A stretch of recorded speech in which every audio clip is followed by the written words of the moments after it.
There is an explanation for this, you know.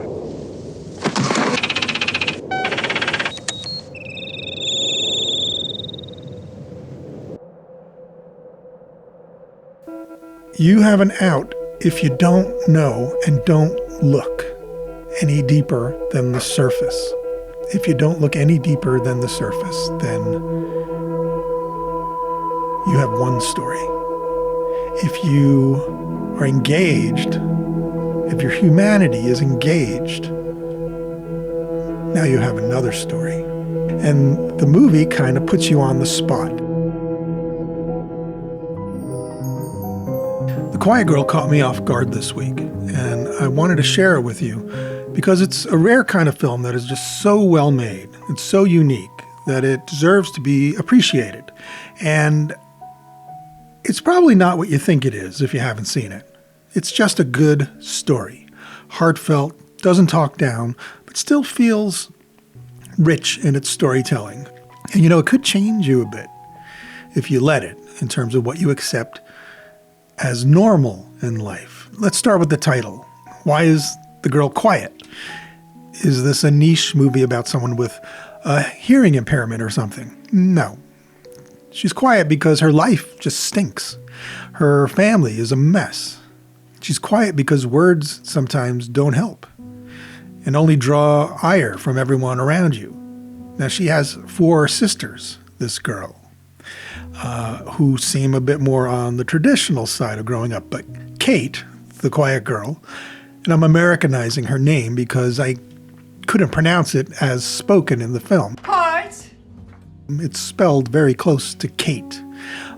But a lot of the dialogue in this movie is in Old Irish, Gaelic. Though there's a lot in modern English too. They live in a modern world. I think it's the 1980s this movie takes place in. But they're in a rural area with old ways. And part of that is the dialect that they speak. And if you hate subtitles, it's not a reason not to watch this movie. And after 5 minutes, I forgot there were subtitles completely. Now, Kate is a bit of a problem child for her family. She has something going on. We're not sure what's at the root of it. We're pretty sure it's not her fault. We meet her literally hiding in the grass near her house in a field, avoiding her siblings' attempts to find her. She's 11 years old, and she still wets the bed. Her overworked mother, now pregnant again with a 5th child, is kind of at the end of her rope. She forgets one day to make the girls lunch for school because she's cleaning up the accident that Kate had in the bed the night before. And the other girls blame Kate that they'll go to school hungry now. And then the dad enters, and everything stops. Everyone goes quiet. The mood really shifts around this guy. There's some kind of trauma there. We don't see any signs of violence. But again, we're not sure what it is that we sense. We get hints throughout the film, and we'll get there about what might be going on. But this father is bad news, and the news just keeps getting worse with him. One day he's driving Kate, I think he's driving her to school. He stops along the way to pick up, apparently, a mistress that he has. A young woman looks a lot like Kate, just a little older, which is troubling. And they have some words, some heated words about how he's treating her. And he's unapologetic and non-committal here as anywhere else that we see him in the movie. Now in school, Kate is clearly behind her classmates. But we also see that she can learn. She's reading, but slower. She's teachable. But is she reachable? And that's the issue. This is a kid in crisis. A quiet kid who just sneaks under the radar. There's one scene where we see Kate is actually pushed to steal a sip of milk from her classmate's lunch because she's had none of her own. And that winds up going badly for her. And it was really just telling, especially since today, for instance, I live in a state that guarantees food at school for any kid who shows up and needs food.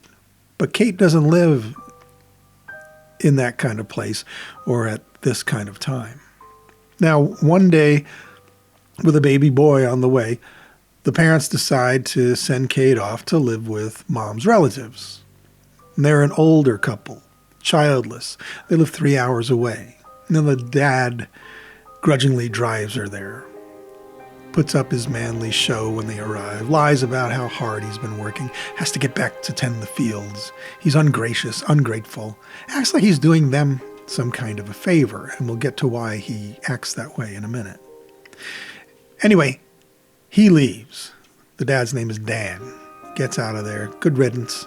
And Kate is now in the house with this older couple. The woman seems almost impossibly warm, loving, respectful, but not a caricature.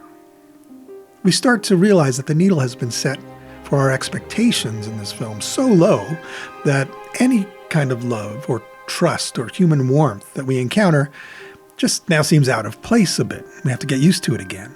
It's almost suspicious. And this is the moment in an American movie that Kate would start to see clues about, a supernatural event, a monster on the property, or the couple would be in a weird cult or something. But we're not in that kind of film. We're just in a well-directed, well-written, and superbly acted film where everything we see and hear is there to evoke a mood and move the story. It's meant to engage a thought and a progress that only the best storytellers know how to achieve. And it's just great. It's just great, this movie. But there is a secret in this house. Spoilers. Kate's dad, Dan, has left without noticing that Kate's suitcase was still in the trunk of his car. He couldn't get out of there fast enough. So the couple gives Kate some clothing to wear until they get that all sorted out.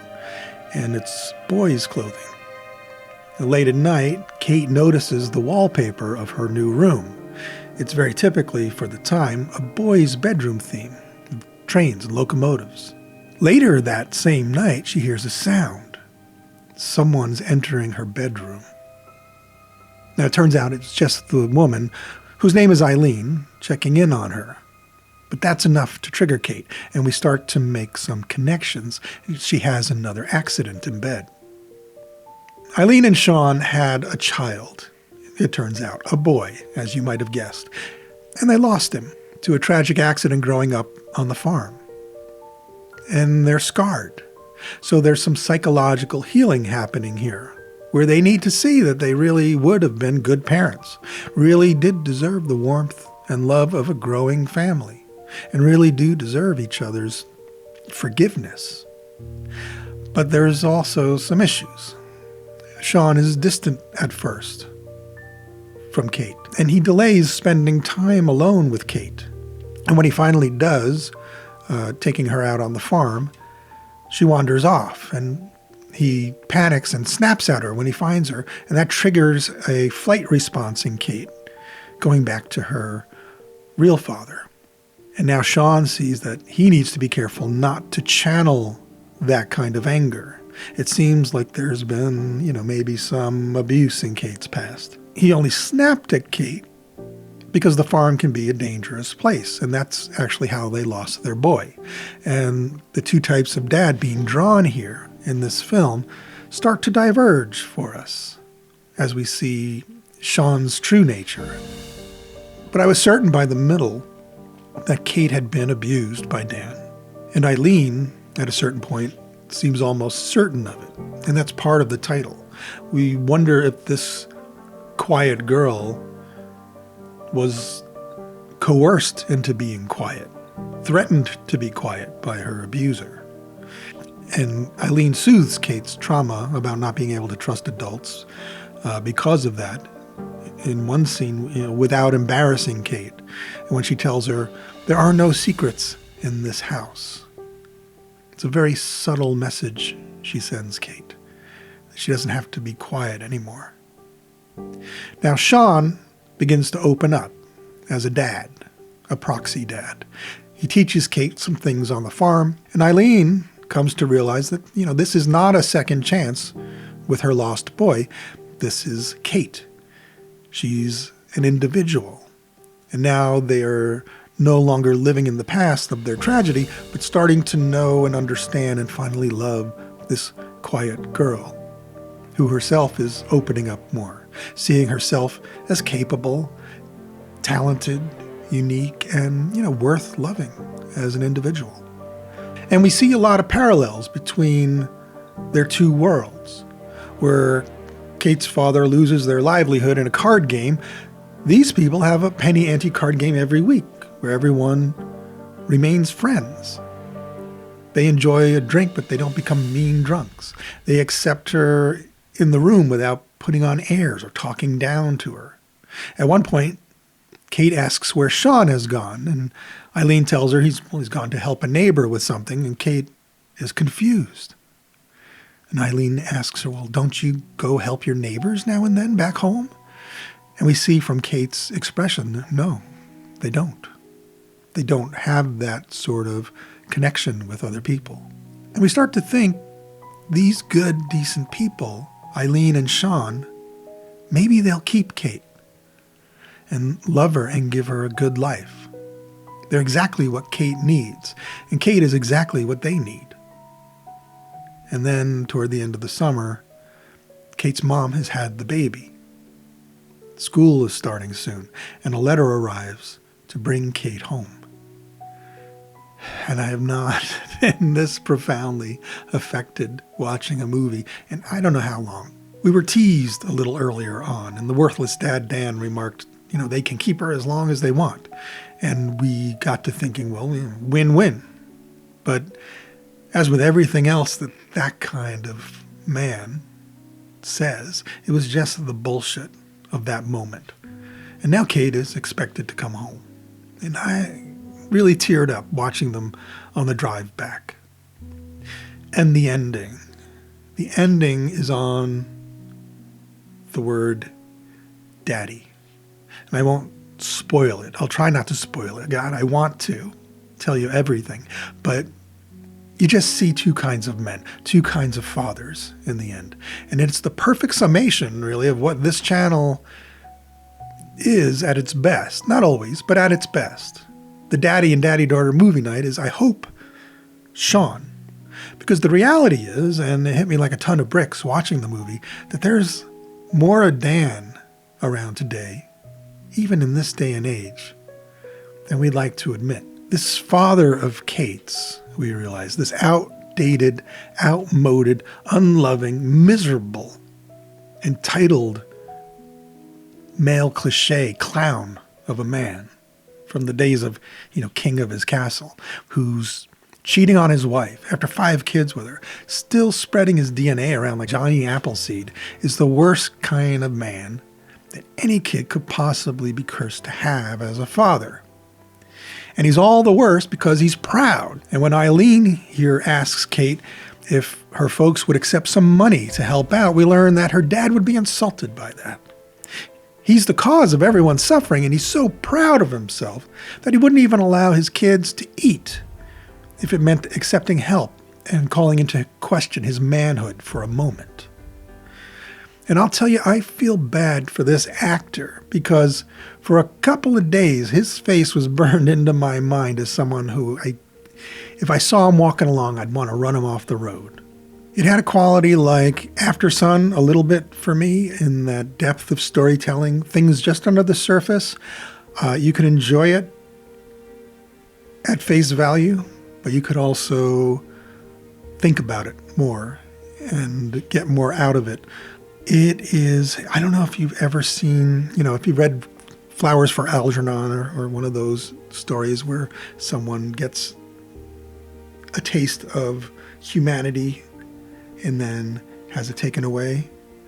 That kind of tragic feeling at the end.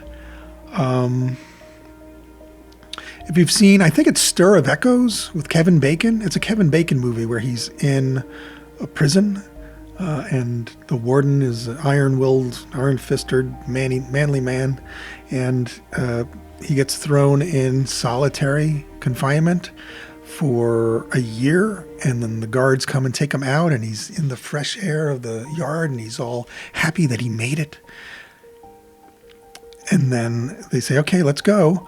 And he's like, what do you mean, let's go? And they said, The law says you have to have a half hour of fresh air and sunshine every 6 months. And he realizes it's only been 6 months. And he has to go back into the darkness of solitary for 6 more months and goes mad. There's that kind of feeling of insurmountable loss of your humanity here when they have to take her back to this horrible childhood that she comes from. And it's more subtle than that, but it hits you it's a gut punch. And it really affected me on a deep level. And that's what I mean by well-directed, because you can approach this movie as a very surface-level story about a girl who gets a taste of decency in life and being treated like a human being, and then the tragedy of having to go back. And it works on that level. It's fine. It's a good story. It's engaging, and it'll hit you right in the gut on that level. But the way it's directed is that it presents you with this girl sort of at arm's length, the way you would meet anyone in life and not know anything about them or their backstory. And not be sure what was wrong. Was she being abused? There are signs, there are hints, if you're looking for them, if you care. And the director makes you sort of complicit in the dynamics of the film because, for instance, the older couple know in their hearts that something's wrong and that this girl seems like she's being abused by Dan, because they know Dan and they know the family and they know the history. And they can put the pieces together. But it's never spoken and it's never even hinted at overtly. There's no dialogue about it. There's no visual evidence given of it. There's no scary scene where the camera looks away or anything like that. There's nothing. There's nothing. We got nothing on Dan, except that based on what I just see in the film, what I do see is Dan is scum. But is he a criminal? Is he a predator? I don't know. I couldn't tell you. But I think so. And they think so. You can tell that they think so. But you have an out as a viewer to not engage on that. Just like in life, you have an out if you don't know and don't look any deeper than the surface. If you don't look any deeper than the surface, then you have one story. If you are engaged, if your humanity is engaged, whether it's in a story or in life, now you have another story. And what are you going to choose? Where are you going to engage with another human being? With a helpless young child? Or with a film? What level are you willing to engage with? And the movie kind of puts you on the spot. And you don't have to worry about it. You can just watch it as a great drama. Or you can reflect on life a little deeper, on humanity and your place in the world and in society a little deeper, if you want. And that's why it's so masterfully done, because it's just there, just like in life. It's just there for the taking, for you to think about and engage and care and stop the rat race of your life for a moment to see another person and care and maybe be their only hope. But they're a quiet girl. They're not going to ask for your help. They're not going to expect, because of the life they've lived, to get any help. So it's on you, the person viewing it or encountering it. And it's beautifully done in that way. And that's why it's layered, but it's not a message movie. Because you could argue with me and say, I don't see that. It's not in this movie. And I couldn't prove my case to you. Couldn't do it. But I kind of know. And just like the couple kind of seems like they kind of know something's going on. So that's what's beautiful about the storytelling here, and why you could watch it on one level, and it's totally safe as sort of a family teen drama on another level. And it's up to you to decide. Now, I wasn't sure if I should make this episode for Daddy-Daughter Movie Night, or, to watch as a family, or as a Dad After Dark, to dig deeper into the darker portions of it. Because it's not truly a kid's movie. But I decided in the end, with my own daughter being the same age as the character in this film, and the beautiful artistry of this film, and its ability to engage and keep your attention, plus its, lack of violence and any real vulgarity, it really could be a family night pick if your kid is maybe a teen, if you're a family that watches dramas and doesn't need explosions and fast-cutting action and all that. If your family likes, just better movies. But it's not for little kids. It's really time, guys, to leave the CGI bombardment of our brains in the dust anyway, and get back to good stories. And I hope you'll start here with your older kids and The Quiet Girl. If you're a teacher looking for a great drama to teach, The Quiet Girl. If you're a film studies professor in high school or something, The Quiet Girl tells the story largely without words even. It's not all in the dialogue, but in the filmmaking. And you'll thank me later. For parents especially, don't miss The Quiet Girl. You owe it to yourself. It has a quality a little bit like Aftersun in its beautiful storytelling and things just under the surface for you to realize without them being overt. But it's not hard to follow. It's really, truly unique. So check it out. Thanks to our members strolling on the screen right now, scrolling as well. Please become a member for $3 a month rolling if you're so inclined. It would really help me keep this channel going. And buy a shirt, Daddy-Daughter Movie Night, down below. Anything you want to do to help the channel is much appreciated. And just keep watching or leave a comment or a like. That's plenty. I really appreciate it. Okay, till next time, watch The Quiet Girl. I'll see you soon. And this is how you spell Eileen in the Irish, by the way, so go easy on me about the pronunciations here. Sounded like Eileen.